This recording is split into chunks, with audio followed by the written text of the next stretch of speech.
poxa, eu sei que aquela escola não me cobra, então eu vou deixar ali mais um pouquinho, vou dever, eu sei que se eu chegar lá para negociar, eles vão tirar os juros e multas. E a gente sabe que no momento de necessidade, as pessoas vão abrindo mão de pagar aquilo que ela sabe que ela consegue depois resolver e que não vai ter grandes problemas, né? Então, a gente precisa estar ali se mostrando presente, né?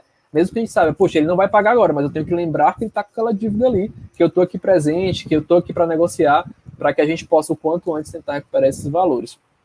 Isso é legal. E aí, quais são as necessidades de financiamento, gente, que podem ser apresentadas pelo fluxo de caixa? Então, como eu falei, o fluxo de caixa ele vai nos dar essa visão do que a gente pode precisar. Ele pode nos mostrar o quê? Eu posso necessitar antecipar recebíveis, seja através de cartões de crédito, boletos por factoring, né, ou outras fontes. Eu posso ver que lá no final do ano eu vou ter uma necessidade de caixa, então eu tenho que antecipar alguns recebimentos para não ter essa falta. Eu posso ter que solicitar empréstimos emergenciais de capital de giro junto a bancos. E aí tem bancos, né, que fazem excelentes taxas de juros, mas sempre aquela coisa. Se você pede quando você precisa, a taxa do banco é maior. Se você consegue pedir, por exemplo, poxa, agora eu estou numa situação mais confortável aqui, no final do primeiro semestre. Eu sei que lá para novembro, dezembro eu vou precisar, se eu conseguir antecipar, muitas vezes você consegue uma taxa de juros melhor.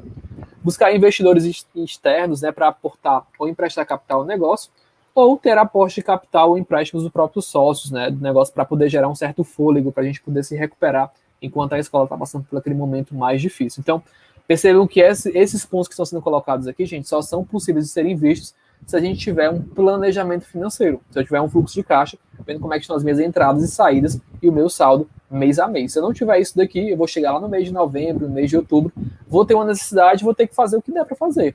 Vou pegar um empréstimo, vou ter que antecipar cartões, vou ter que aqui negociar os boletos com o factory para poder receber o valor, vou ter que tomar alguma decisão para sanar ali um sangramento, né, uma dor eminente naquele momento. E aí, gente, entendendo agora o que é planejamento financeiro, vamos falar sobre orçamento empresarial. Então, o orçamento, gente, ele é um instrumento de planejamento e controle financeiro, que é o desdobramento dos demais planejamentos da empresa. O orçamento, gente, ele é uma visão que vai refletir quais são os grandes objetivos dentro de um negócio, dentro de uma escola. Quais são os nossos projetos, o que a gente quer colocar aqui nesse ano de 2021 e para 2022. Então, muitas escolas já estão começando a pensar nos seus orçamentos para 2022. Ano que vem já quero retomar aqui o meu projeto de ter aqui um período complementar, eu quero retomar o meu projeto de construir uma nova unidade, ou de ampliar o colégio, de fazer alguma mudança. E tudo isso, quando a gente tem um orçamento, fica muito mais bem avaliado, fica muito mais fácil de tomar uma decisão.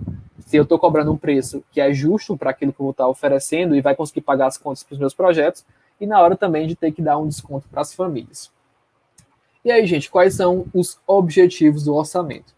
Primeiro, é gerar uma disciplina de controle financeiro dentro da empresa, planejar as entradas e saídas de caixa, eu conseguir ter essa visão do que vai estar entrando, o que vai estar saindo dentro do caixa, planejar eventuais necessidades de financiamento, como a gente já conversou, poxa, vou precisar pegar um empréstimo, vou precisar aqui fazer aqui uma captação de recursos, verificar possíveis excedentes de caixa e sua destinação, já sei que vai ter uma sobra de caixa, eu posso começar a pensar em um projeto. Poxa, pelo orçamento que eu fiz, eu vi que eu vou ter uma sobra de caixa de tantos R$ 1.000, e com isso eu consigo fazer uma reforma na minha quadra, consigo construir um auditório, consigo ampliar a minha unidade aqui, construir uma outra unidade. Então, quando você cria o orçamento, você já consegue ver se vai ser possível ou não. Estabelecer limites máximos de desembolso por conta orçamentária, e aqui que é um ponto importante, gente, principalmente nas contas de descontos, que é importante quando a gente tem essa visão de orçamento, para a gente poder ver, poxa, até que ponto eu consigo chegar. Porque eu tenho lá uma previsão de receita, eu tenho uma previsão de desconto, eu já vou ter uma previsão de inadimplência, vou ter a minha receita líquida, vou ter os meus gastos previstos e vou ter um valor que vai ter que sobrar para que eu possa investir no meu colégio, para que eu possa investir em novos projetos. E aí, quando eu tenho essa conta aqui estabelecida, eu consigo saber até que ponto eu consigo chegar de desconto. Então, sem eu ter um orçamento claro, eu vou dar desconto de maneira aleatória. Eu vou dar aquilo que eu já venho oferecendo, que pode estar causando um problema para o colégio, mas às vezes a gente vai acostumando, né? E aí é difícil tirar depois que a gente começa a dar. Permitir a tomada de decisão, né, baseada em dados estruturados, e elaborar análise sobre os resultados financeiros realizados. A gente pode acompanhar, poxa, o que eu tinha orçado e o que de fato foi realizado. Acompanhar esse desempenho e já ter que, se de repente eu tiver que mudar alguma coisa para o próximo período, já conseguir me adaptar também dentro do meu orçamento, tá, pessoal? Quais são os benefícios, né, dessa metodologia de ter um orçamento? A aquisição de maior conhecimento sobre a dinâmica operacional da empresa, de como ela funciona, uma elaboração mais realista da previsão de resultados, antecipando situações de excesso ou falta de recursos financeiros. Percebam, gente, que a gente está falando muito sobre isso. Vou precisar antecipar recebimentos, já consigo ver com antecedência. Vou ter disponibilidade de caixa, posso fazer uma aplicação, posso fazer um investimento, consigo ver isso com antecedência para que eu possa me planejar e fazer isso da melhor forma possível. Comunicação adequada de resultados aos gestores das áreas, aos demais interessados. Então é interessante que a direção, os gestores das escolas entendam como é que está o desempenho, para que eles possam também ser aliados nossos, né? Para que não crie aquela situação, poxa, fica uma área de captação, de relacionamento, achando que a escola não quer dar mais desconto porque está sendo ruim, ou porque não quer ajudar ali. Então, quando a escola consegue ter essa visão clara de como é que está o nosso orçamento, como é que está o nosso realizado, nosso planejamento, fica mais fácil para que todo mundo possa se envolver e a gente possa seguir na mesma direção. Antecipação de oportunidades e problemas que possam impactar nos resultados da empresa, como a gente já comentou. E aí, quais são as limitações, né, gente? Não tem também como orçamento ele garantir tudo.